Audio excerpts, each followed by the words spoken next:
What's up, guys? Here to interrupt your scheduled build series with Level Ride Concepts.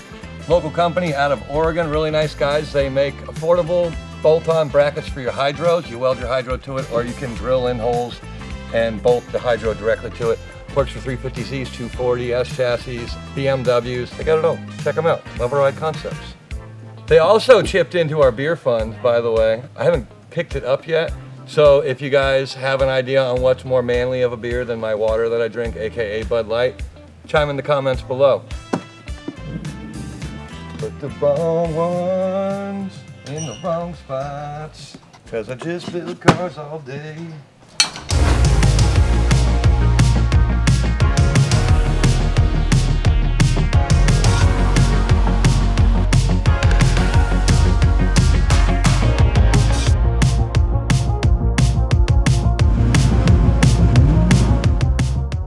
So in the comment section in the last video, somebody asked about back purging. A few people did. 404 stainless steel, you do not have to back purge, only duplex stainless steel. So it's not required to do it. Yes, it does look a little prettier. You don't have to go inside and like clean it up a little bit, but you don't need the back purge. FYI, look it up. It's on the Miller website, on the Lincoln website, on the ESOB website. They'll all tell you, you don't need to do it. Just duplex stainless steel needs it, and also titanium, but we don't ever do titanium. It's too expensive.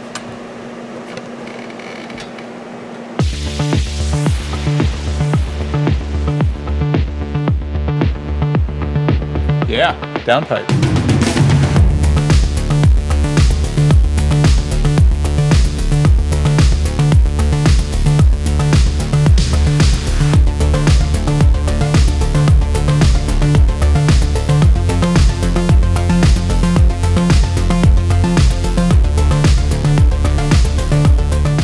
We kept the Coke money white, but added a little cash money green and some pearlescence into it. Took those famous words of wisdom and put them into the engine bay. You gotta love it.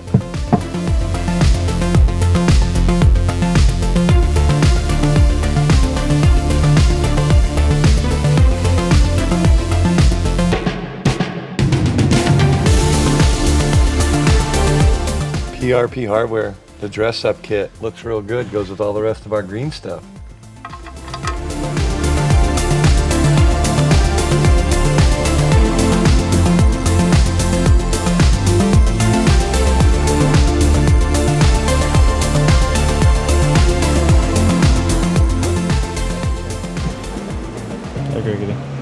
What's that? You made a shroud, fan shroud. So it's gonna set up inside of the angles that hold together our radiator. I'll go up real quick.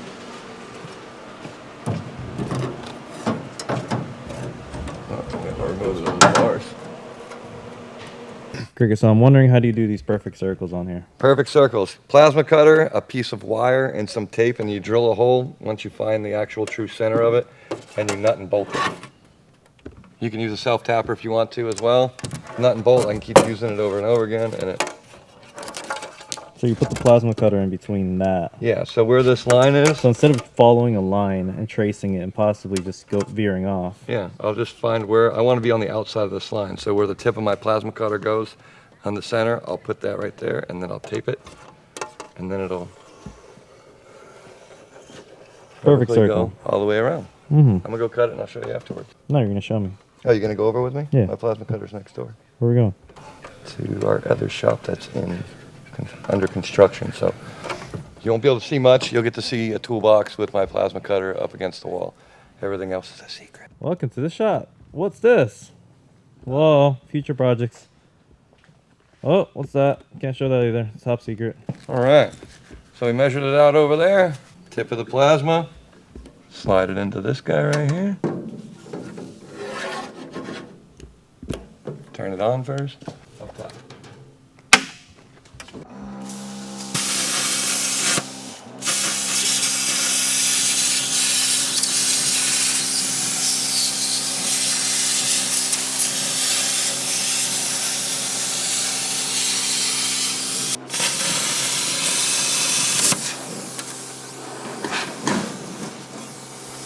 There's your perfect circle. And then you can see, nice clean edge. and we just unbolt it and do it over again. Cheat codes, my friends. They sell these fancy things you can buy online. They're all made out of metal and stuff, but you actually ordered me one. It just never came in. One of those Facebook things, you know. Oh, you're a fabricator? You should use this. It never came in. But this is just a nut and a bolt and a piece of wire you probably have laying around in your garage. So this is a lot easier.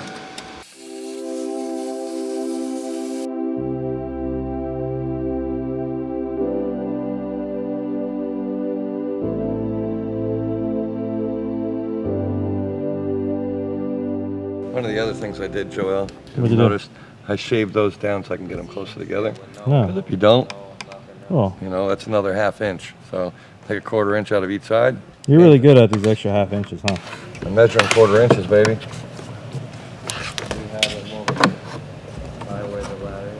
So our wiring harness from Wiring Specialties actually came with your fan relays and everything for it. Pre-wired, really sweet, all connected. So these just go right to your leads that come out of your Mishimoto radiator fans. Side note on that, I've been reading a lot of things about people saying that Mishimoto hasn't been that good to them. We've put them in at least 7 or 8 of our drift cars. They do not overheat. We haven't had any radiator issues. We get the dual pass radiator with these fans, and these have been tried and true. We have, what's Barryon's car? 1,000 horsepower plus? Doesn't overheat. Duarte's E46, the green one, has 650, 700 horsepower, never overheats. Savio's 408 stroker, never overheats. Andrew Maurer, he has a single fan, doesn't count. Not that one. He doesn't overheat either. But these things are awesome. They're really short, they're not inexpensive, they're not the most expensive fans out there, which is good because when it comes to doing a build, you know, you got to pinch pennies some places. And don't do it on the AN lines and fittings. Make sure you get the vibrant fittings.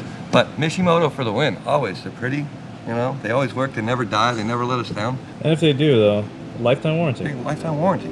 Come on. You know, the more you know.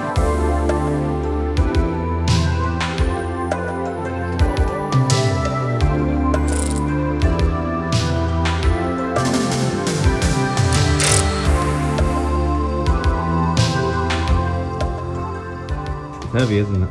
It's heavy. A lot heavier than the automatic one. Does that mean it holds a lot of power? Should hold more power. I don't know about a lot of power, but it holds more power. So is this the thing that the people were commenting about? This is the Dana 44. I could not hear any more about the Dana 44. Yeah, and now we got some spare axles too in case we start breaking stuff. The axles are the same? As far as I can tell. Yeah. Couldn't find any It different part also numbers. says loose. It says loose. We're taking it all apart anyway. Might be loose. Oh, baby. So we are disassembling this new axle, the Dana 44. Dana 44, Dana 42. 44. 44. And we're going to sandblast it, paint it, and we're going to take all of our old parts from the other one, which are all up there, nice and painted, sandblasted, ready to go. Put it all together. We're going to mount this thing up in here and then find a spot to actually make a support for the front of the diff, because this comes with a torque plate, wherever it may be. I think it's still in the van. It's right here. Okay, yeah, that crusty guy. It's on the trash. There's no place to attach it to the ZF trans that would be safe and reliable. So we're going to build our own. Basically right by where we did the X-brace, there is a spot right on the frame on both sides that we can plate and do 1.5 inch DOM and do something to go up around the hump and bolt onto the front of the diff right there. So we're going to put it up there and see what kind of room we have first before I, you know, decide on how we're going to do it. It's going to take some finagling. Me and Chris are going to spend the day putting in the rear end of this car and redoing all of it. Needs lots and lots of nose support because that's going to take a lot of torsion. And also we got to make sure that that's going to clear where our exhaust is going to route through. And then we get the drive shaft in there, and then Crickett can make the mid pipe.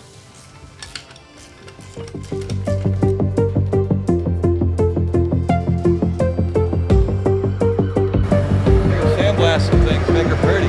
Bring it sexy back.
So yeah, we have a fancy paint booth, but you know, it's just so much easier. Just got to get away from all the overspray. So we have to paint out in the middle of nowhere, so we don't get any nice fancy cars covered in black. New diff, Dana 44. Took it apart, resealed it, fresh fluid, painted all of our little brackets for our camber arms as well as our axle stubs because everything else was pretty rusty and beat up. So good old sandblaster got her looking proper. So now I'm reassembling the knuckles while Crickett's working on some kind of nose support for this thing to hold the front of the differential up because as of right now it's just kind of hanging there. But we got our new prothane bushings on the diff covers here. So that's nice. That kind of keeps it somewhat straight and we're just kind of checking our exhaust clearance to make sure that the support he builds doesn't get in the way of our exhaust. Yeah, and I hate doing things twice, and I'd hate to have to, you know, fix the exhaust or cut out that bracket. You don't So, got to do it twice, you do it right the first time. Shut up! What material So are we're you using? making, well, I'll bring one of these over and give you an idea. We have a spot on each side of the frame rail. Cardboard? Cardboard. So these slide right up into here. And then this guy is going to come into here. And I'm going to have one on the other side as well. And then some type of plate to go across it. And then something to go up to meet where the height's supposed to be. And then we're also going to lock it in because there's bolts that go all the way through. They're pass-through bolts on this diff. They go all the way up to the top to match that torque plate over there. So it goes through the top, goes through the bottom, and pinches it.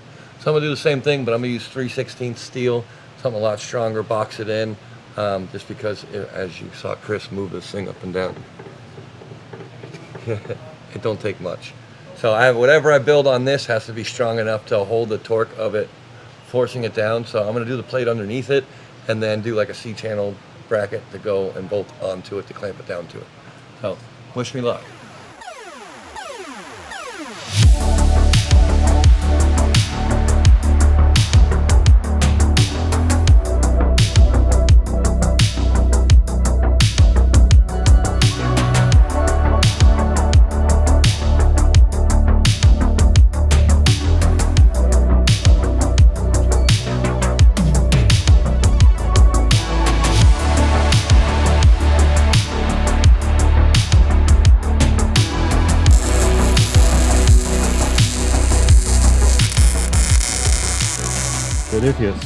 So diffuse. So we have our plate that we capped around the diff, let the bolts go through. We have these welded into place to support, and then this is going to slide up to the height that we need to be able to bolt it in. And so this part will be welded in, this part will be bolted in, so we can still drop this down and slide it out. So it will still be removable. Just have to do a little bit more finagling, tie this in a little tighter. But besides that, we are good to go. And I'm going to take and cut some of this back a little bit, smooth it out, cap these holes, you know, add a little bit of sauce to it. Even though nobody will ever see it, we'll know it's there. So we want it to be there.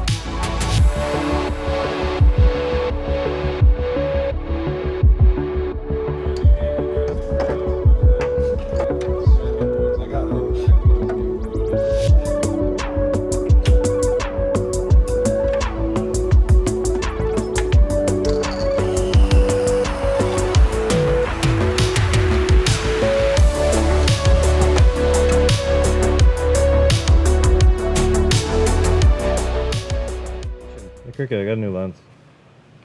So little. Does it make them look It's cute. Does it make them look cuter? Is it like fisheye? Does it make me look more distinguished, like a young Michael Jackson? What are you up to? We're finishing up our swirl pot. So we got that little 90 on there, and then an additional 90 from Vibrant that we cut down and welded in. Mm-hmm. Yep. We're about to cap both sides. Put the lid on it, put some water in it, make sure she don't leaky. And then we can finish our upper radiator hose, and our cooling system stuff's almost done. Very excited about that. One day, my elbow will come in Lord with willing. my reducer, a GD Twinkie. But until that day, we're not going to have a hot side. You know, why do we put the nutserts in there if you're just going to rip them out every time you're standing in the car? Did I really? Oh my god, I did. Yeah, you sure fucking did. Whoops. You guys are matching. Hey. Dang.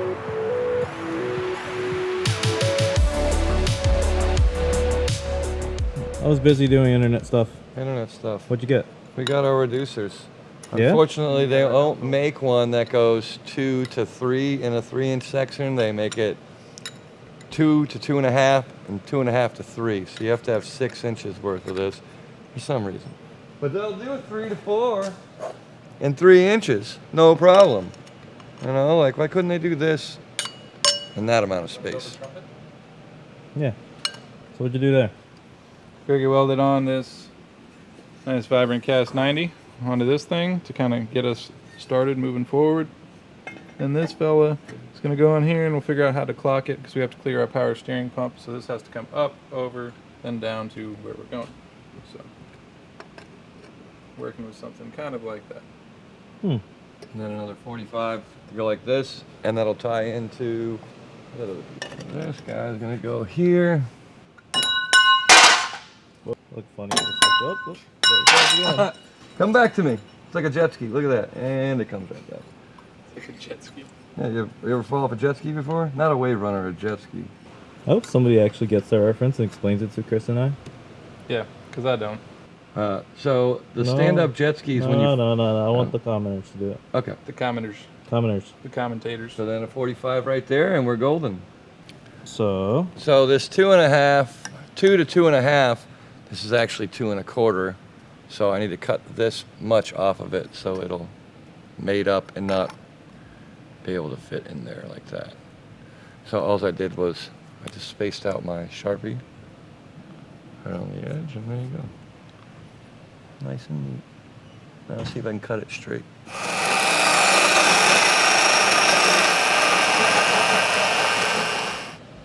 There she is. so by slipping it over, you're able to figure out where you needed to cut. Yep, I pushed in as far as it would go, and then gave it an extra 1/8 of an inch, and that gets me right to the mark. Got a 2.5er. 2.5er. Yep.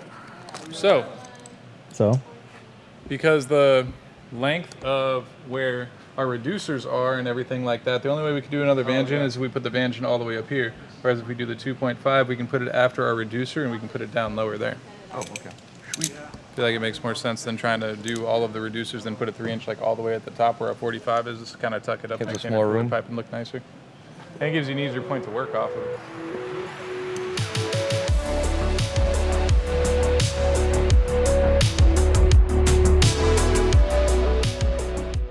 We have our Garrett Turbo with the trumpet on the face. Chris is gonna get this clocked and bolted in. Cut this back to where it's just 45 and plop her right in. It's gonna be golden, pony boy. It's gonna be beautiful. It's gonna do exactly what we wanted it to. 45 up, over, 45 down.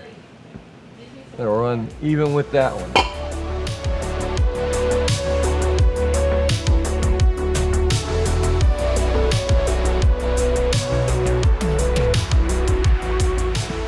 I got one more cut to make, this one, and then we're gonna weld them together. And then I'll have the hot side all done, and the cold side's all done. I'm running out of fabrication work, which is nice for me. We got the shocks coming in, and what else? FDF is coming, right? Tomorrow? We thought it was gonna be today, but it's okay because we still have to finish this up. So we got our coilovers coming in, our FDF kit coming in. We're going to show you the rear end of the car. I don't know if Joel already has that in the video, but we finished that up. And Chris is just finishing up the shrouding. We had to take it off to do our radiator lines because those finally came in, so we were able to finish those today. I'm going to finish this up, and then tomorrow we're going to hopefully have suspension components and angle kit, so we can start doing that. Yeah, we finished the hot side of the intercooler piping, so now all of my fabrication on this end is done minus an IAT sensor over in the cold side, and then a O2 sensor on the downpipe, which we're waiting for an O2 sensor to come in, so I'll do that when it comes in. And now we're going to show you what we did to the rear end, because there's a lot of fancy footwork back there. Babies. Shut up. Hello, little girl. Hello, little girl. You gonna feel that belly? Oh, yeah. So we can actually finish the mid pipe from here to here because we have those dual MagnaFlows. And I already welded on the V-bands on both sides. Those MagnaFlows go right up into there on the factory spots, which is really nice. They just slide right into place. So I just have to figure out the difference between the two and weld it in together.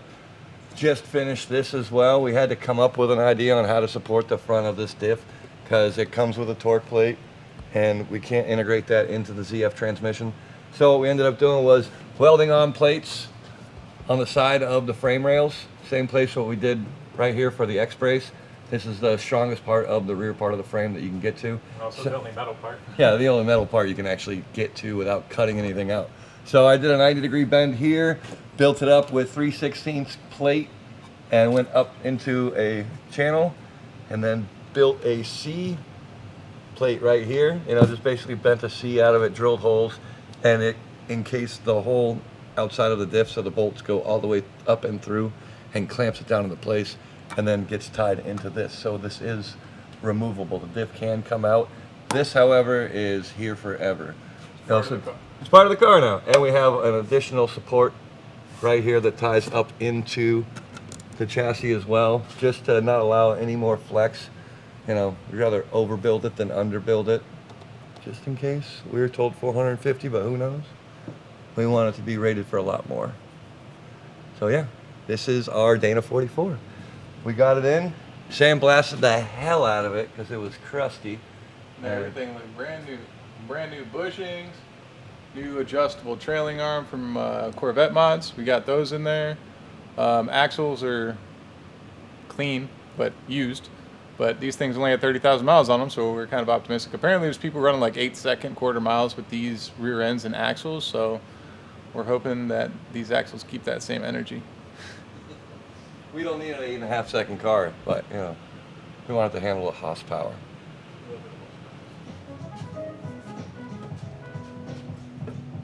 Gibbs. Where's the Gibbs? This little fella. Mm-hmm. So if you got a BMW transmission, it has bolt patterns for both the get rag, 5-speed and 6-speed. And then you just put that guy right where your Guibo used to go. Wait, where? Right there? Right there. And it gives you the 4-bolt flange for regular, what is it, 1320, 320? What kind of drive shaft flange? 1310, 1350.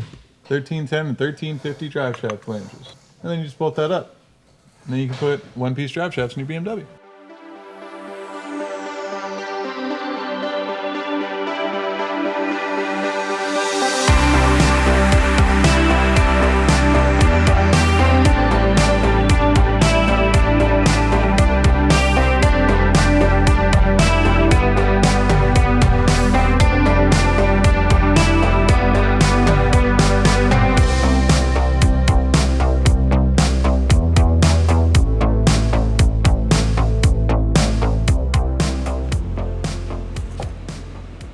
It fits. It fits, it ships. An RB with dual exhaust. MagnaFlows. Fire it up, I want to hear it now. Definitely want to hear it. Maybe finish weld it first. Maybe back purge, I don't know. What are we doing with this? So, upon further inspection, with everything laid out, just because this stuff does get a little bit marred up while you're fabricating, we are going to get the intercooler piping powder coated. I don't know what finish we're doing yet. I guess Adam knows, but it's going to look really nice, clean, consistent, as well as the compressor housing here. Everywhere pretty much it's polished forward will stay whatever we're powder coating, and this is going to be nice and cast and pretty. So we're going to get that dropped off today. We'll see when we get it back. Almost done welding. Almost. I got this last piece to do. The mid pipe's done and all the exhaust is done. I just have to weld on a bung for the IAT sensor and do a O2 sensor and finito burrito. Is that a Pmc Flywheel? This is a PMC Flywheel. I use it to weld on because it gives me a little bit more elevation. Did somebody return that? Okay, that's what it was. It was returned. It was damaged in shipping or something. And Duarte was going to throw it out. And, you know, it's a nice big piece of billet aluminum. It will suck up the heat and take it away from the metal when I'm welding it. So it's really nice to cool down the metal faster. And it's nice and elevated, and it gives me a nice little spot to rest my cup So it's really nice for doing V-bands and other stuff to make sure it's level and you get it up to the right height. But that's it. It's just basically a big paperweight. Something to make things easier, you can always stack stuff next to it, the well around it, so this just works really well. What are you using? Steal it. Steal it, everything. Now the intercooler is going to blend in with all of our shrouding. Smile and show us the can. Wait. There you go. Sponsor us already. Damn it. Now it's weldable. It was already weldable. Now it's double weldable. All right. Zachary Robinson. I need Crickett, Chris, and Garza all to work on something. All my favorite compound boys. Well, we got to get a collab project on. Either that or we're going to have like a head-to-head shop challenge. That'd be really cool. I like that. We'll see what happens. Yeah, he had a little something to do with our next thing that we're doing. So actually it is a collab, if you think about it. Yeah. Can't talk about it yet, But we all got to be on camera at the same time. That's what the people want. Yeah. All right, next, fake Alex Strong. Bud Light. Okay, y'all definitely need a beer fund. Yeah, you're definitely right about that. But listen, still got alcohol in it. Might not be an IPA or something classy, but gets the job done. Donate and tell us what you want us to drink, and maybe we'll drink it. We'll drink it for you on camera. Exciting to hear that the shop is getting worked on. Peter Salas. Peter, we've actually been working on this all day today. We didn't work on the Corvette. The only thing we did was push it over into the prep booth. So we've been working on our new shop, and Joel has been filming it all day. So look forward to that video coming out. All right. Nutsert is just a brand name for rib nuts, aka rivet nuts. Cricket is correct. Hey, Billy B, my boy. That's not something he hears a lot. Yeah. That I'm right? No, never. I'm never right. Sean Gilroy. Please, when you debut this, wear the jeans shorts and white New Balances. Oh, for sure. Where do you find those old school New Balances at? Savio tried to get them for Drift Week Amazon. 3? Yeah, he couldn't find them for Drift Week 3. Yeah, that's true. We'll try Amazon. We also only went to Walmart. I'm sure we go to actual stores. Let's see. You have to get this versus that against Rob Dam's Corvette. See which blasphemous swap is better. I don't know Rob Dam. I should probably start watching more I think YouTube. he's the guy who put the K series in it, right? Is that the guy? Pretty sure it's the guy who put a K series in the C5 or C6. C6 one? Yeah. That's pretty cool. Is Yeah, I it? mean, his car probably more competitive than ours. Ours is going to be a lot more showy, so we'll see how it goes. I mean, we're going to run it through its paces and see what actually breaks because we don't know enough about these chassis like we do with the E chassis and S chassis. We know what's going to break. We know what to reinforce and all that stuff. And these cars, we're kind of just shooting in the dark and we'll see what's going to be functional and what's going to actually hold up to what these guys are going to put it through. Last one, Matty Osborne. Each bend you cut, Bruce cried a little. Where do you think we got the tears from? Yeah. I had him mail those tears in for us. Like, just start crying for no reason and mail them to us. You'll see why later when this video comes out.